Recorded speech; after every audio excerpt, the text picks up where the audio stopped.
Hi, today we'll be discussing the novel The Trotter-Nama by Allan Sealy.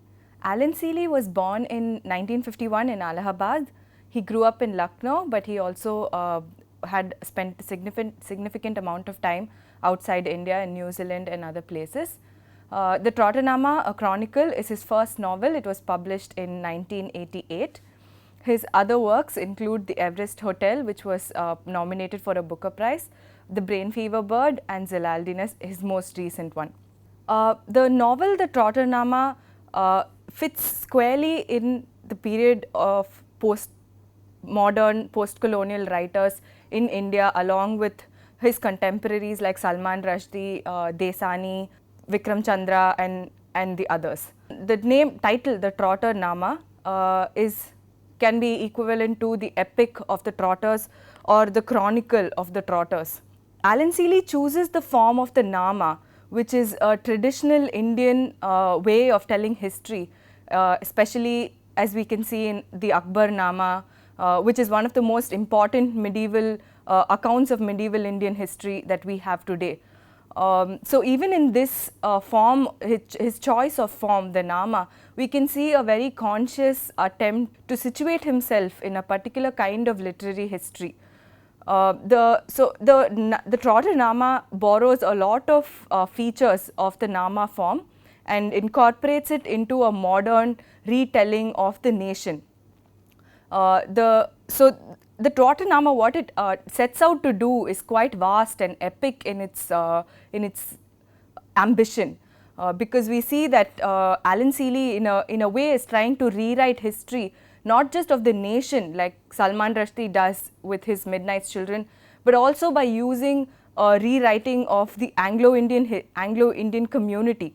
And in a way writing them into Indian history by removing them from the margins and placing them in the center of the way Indian history is narrated, the way Indian literary history is narrated. So it is a very ambitious project that Allan Sealy sets out to make with this novel. So he, first of all, like I said, it's a retelling of the nation from the perspective of the margins. And in this particular case, from the perspective of the Anglo-Indian community. But also for the Anglo-Indian, a rewriting of Anglo-Indian history itself, which until this period we see a lot of tragic, realist sort of conventions in which Anglo-Indian history is being told. For example, you see Frank Anthony's Britain's Betrayal in India. So Allan Sealy here rewrites several of these conventional understanding of history, of nationhood, of community, of what Anglo-Indian means, of who the Anglo-Indian community is, of what it means to be part of a national history and what it takes to be a part of a history of the nation. So in many ways he's writing into places of absence, places of where things have disappeared from history or forgotten. He's writing into those kind of spaces with this work called the Trotter-Nama. So even at its get-go, it's a very, very ambitious and a vast project that he undertakes with this work. So it is dedicated, right at the start you see that the work is dedicated to the other Anglo-Indians. So you're also aware from the start that the book itself, or the Trotter-Nama itself, is aware of its otherness, of its position in the margins, but it's also making you question the ways in which we identify the other, or the ways in which the other is identified in the post-colonial nation. So he's calling into question all of these generally accepted, generally unquestioned terms that are in use in even in post-colonial theory in literary history. Even, for example, calling into question the use of Salim Sinai in Midnight's Children as a mixed race protagonist, but whose Anglo-Indian identity is never explored or is not brought to the forefront at any point in the entire novel. So in that sense, the Trotter-Nama is very aware of its hybrid position in literary history, in this novel, and also in the history of the nation. Also, another way in which this sentence is very pertinent is the fact that the Trotter-Nama uses a lot of literary and historical characters that are very familiar to the Anglo-Indian community, to the small group of Anglo-Indian community, and may not be very apparent to people from the outside who are not aware of these characters, of these literary works, historical works about the Anglo-Indian community. So a lot of these things are accessible only to an audience that is aware of the Anglo-Indian community and the history of the Anglo-Indian community. So again, it calls you to, it makes you aware of the things that have been forgotten, of the things that have been left in the margins. Another example of the ways in which I would like to emphasize that this work is aware of its otherness is in the sentence right at the start in the early part of the novel, where he says, the Sikhs are 2% of the Indian population, well, we're 2% of that. So despite being aware of the small number or the numerical minority that the Anglo-Indian community is, it still makes a case for its position in history of the nation, and how any history of a nation can only be told while it's aware of the other within its nation, no matter how small. In many ways, this novel is compared to Salman Rushdie's Midnight's Children. It's also, in fact, in the same novel, you see the phrase, the Trotter-Nama is like the Raj novel gone wrong. So it is very inventive, it's very playful, it is aware of the things that it does, and it plays with these notions of post-colonial and postmodern ideas. It's a very difficult to summarize novel. It's vast, and there are several innumerable characters in the novel, and it spans about 200-250 years. But I will try to summarize the novel so that we get a sense of kind of the novel that we're dealing with. The novel is set in this place, in this imaginary place called Sanssouci, which is somewhere in Naklau, which could stand for Lucknow, which even the book suggests itself that it's a form, it's situated in somewhere in Lucknow. It tells the story of 7 generations of Trotters, beginning with Justin Aloysius Trotter, who could stand for Claude Martin, the French mercenary who came in and who worked for the East India Company as a soldier, and also for the local Nawabs, especially the Nawab of Oudh. So we see the story beginning with Justin Aloysius Trotter, who works for the Nawab and then is rewarded with this large estate called Sanssouci, which he then develops into this huge castle, and which has several rooms, and it has an ice house, it has a river that's flowing within it, and he's also someone who's interested in local religion, so he develops this form of religion called Din of Hawaii, which again you see references to Akbar's own form of religion that he developed. So a lot of these references find its way into the novel. So we begin with Justin Aloysius Trotter and the glory and the grandeur of that time in which the Anglo-Indian community began of sorts, with people who immigrated into India in the colonial period and then established themselves through being soldiers both for the company and for local princes. And in a way it was a wealthy, it was a glorious time period in history for the Anglo-Indian community, and here portrayed by Justin.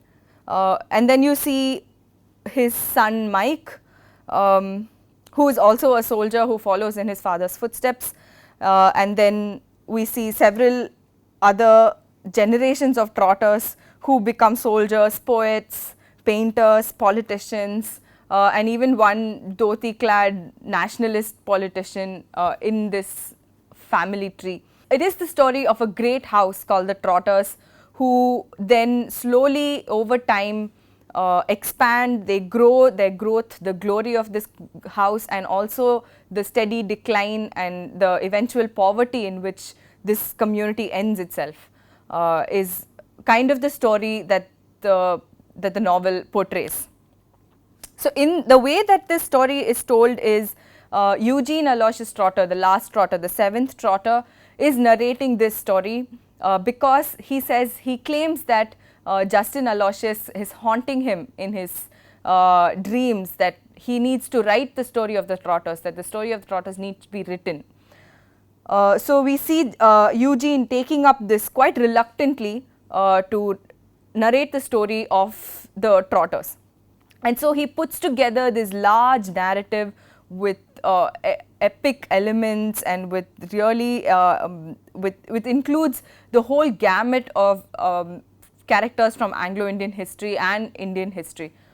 So that's the story of the Trotter-Nama itself. Now, the way that the story is narrated is very significant, because the novel is part of the postmodern historiographic metafiction genre. We see an unreliable narrator, Eugene Trotter himself seems to be quite unreliable. He is very notorious. He seems to be running away from something or someone, which we then later realize that he has been dealing with several illegal and fake art, selling art in an illegal way, and then earning money through that, and he's running away from goons who are after him. So we see this very unreliable, notorious kind of narrator, Eugene, who is telling you this story. And also to Eugene, the story comes, he claims, through birds. The different birds come and narrate different parts of the story. Then that's how it goes. And throughout the novel itself, you see different ways in which the story is narrated. You see in one place where he says he went out and collected all these histories, that he worked hard at it. And then you see this other place where these birds just come and tell him this and that. So there are a whole range of narrators that you find indulging in the telling of this story. It's also a non-linear narrative. It jumps between different time scales, and there are callbacks, and you see flashbacks to different times. Though more or less it goes from Justin Aloysius' time until Eugene's time. It's also circular in a sense that it starts with Eugene giving this manuscript of this book to a co-traveler in his aeroplane, and then in the end you come back to this co-traveler having read this entire novel, and then seeing Eugene again and talking to him about it. So it is circular, but also you see a sort of a timeline that you can follow in a way from Justin until Eugene.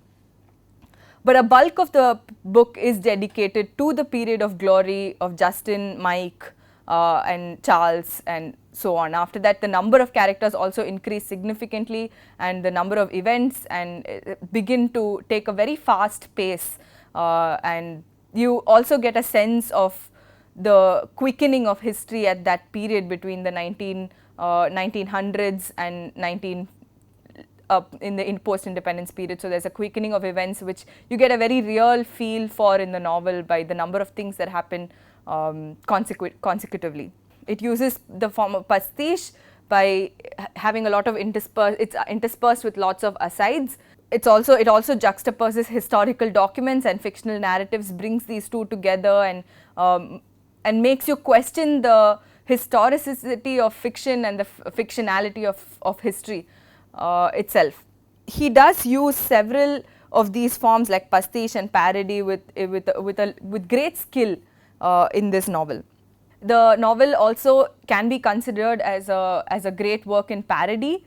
It parodies literary characters like Kim in the character Mike, and Rodney Savage, who is from Bhavani Junction, of course, who is in this novel appears as Sodney Ravage.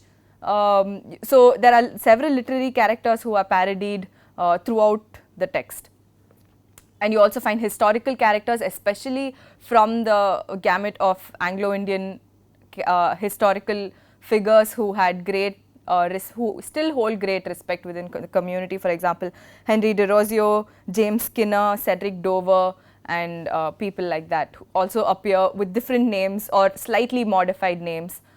For example, Cedric Dover is Cedric Khan Trotter in the novel, and Henry de Rosio also has a very similar sounding name in the novel. So you can very easily understand that it's a very specific kind of parody of specific characters. So you also find callbacks to mythological characters like Krishna in the character of Mike. So also we should remember that single characters hold a lot of different significances as well. For example, Mike himself is a reference to the Kim from Rudyard Kipling, is also very similar to the historical figure of James Skinner and also the mythological figure of Krishna. So there are several different elements that are being brought into this one character of Mike. So that's how rich and vast and deep the references and intertextuality of this text is, which we have to remember when we look into a text of this sort from this period in time where postmodern and post-colonial writing becomes very important. One of the primary concerns of this novel is history, or the theme of history.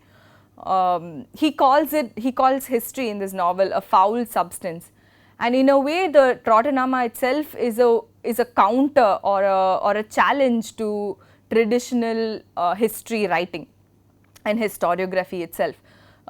So we see history and the chronicle, or the history and the Nama, being juxtaposed and being challenged one with another. Is juxtaposed with the writing of history, which is considered scientific, acceptable and mainstream, whereas the chronicle is more unreliable and relies on memory and legends in order to tell its version itself. So we see also a section in the novel called How to Make History and Be Remembered. So he talks about this ways in which that we can, what one needs to do in order to get into the books of history, and who one needs to be in order to get into the books of history. For example, in the story of the First War of Indian Independence, and what was then called the Sepoy Mutiny, you see an Anglo-Indian character who claims that without him the whole story could have been very, very different, because he went out and saved and sent a message to the British armies, and they were able to come and save the Lucknow residency. So while this is true, there was a character who did significantly contribute towards saving lives in the Lucknow residency. We don't see several mentions of that in either imperial history or in our Indian history itself, both because it's quite inconvenient to use in Indian history, and it's inconvenient to use in both Indian and imperial history, owing to the mixed race status of these Anglo-Indians themselves. How can one become part of history is something that this novel is very conscious about. Another example is the one I've quoted here: the well whose horrors, unlike those of the black hole of Calcutta, were real, would one day disappear from Indian history, proving that while Britons were skilled at seeing what was not there, Indians would become adept at not seeing what was. This refers to the well in the Lucknow residency, where several women and children were murdered during the First War of Indian Independence. So again, it's a very inconvenient story to include in our histories, and therefore it's one that is forgotten. Sealy tries to emphasize the pastness and the inaccessibility of the past, no matter in what form it comes, whether it's history or chronicle, and how the only way in which these kind of histories, like the well, is only available through us through strenuous verbal reinvention, like the one that Allan Sealy himself indulges in this work called the Trotter-Nama. So we see that this text is something that attempts to rewrite and reinvent history through the form of a chronicle, to present the form of the chronicle as an alternate to this overarching and this extremely powerful and suppressive form called history itself, history with a capital H. So that's the kind of text that this is, but also we should remember that it's very aware of its own limitations, because as the novel progresses, we see that it declines, the generation of Trotters and the Trotter family declines into poverty, and it's and people, they're scattered all around the world, and there is really no Trotter family to speak of anymore, and Eugene himself says that he is the last Trotter.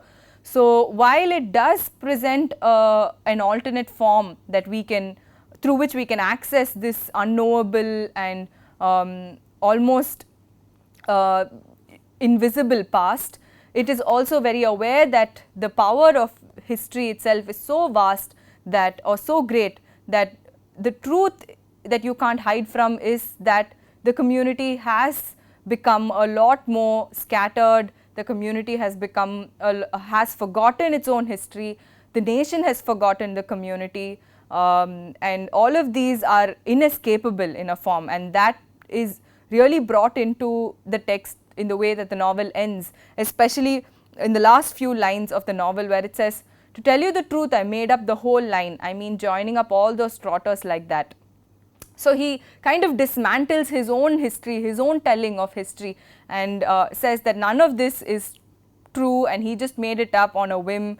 So comparisons are inevitable between these two works, and in a way it does not hide from it either, because it talks about how imitation is not a bad thing. And in fact, one of the most important lines in this novel talks about how we have to first give up our fetishism with the original. What is the original? What is the original history? What is the original Indian? Who is an Anglo-Indian? All of these categories are things that we have to engage with in order to become a more aware and a more open, both readers and as people of our of a post-colonial nation itself. So this novel, in that sense, is again a very playful and inventive way of retelling this history, and while also presenting the importance of challenging these categories and being aware of the power of these categories in defining and redefining who we are as a community and as a nation. Thank you.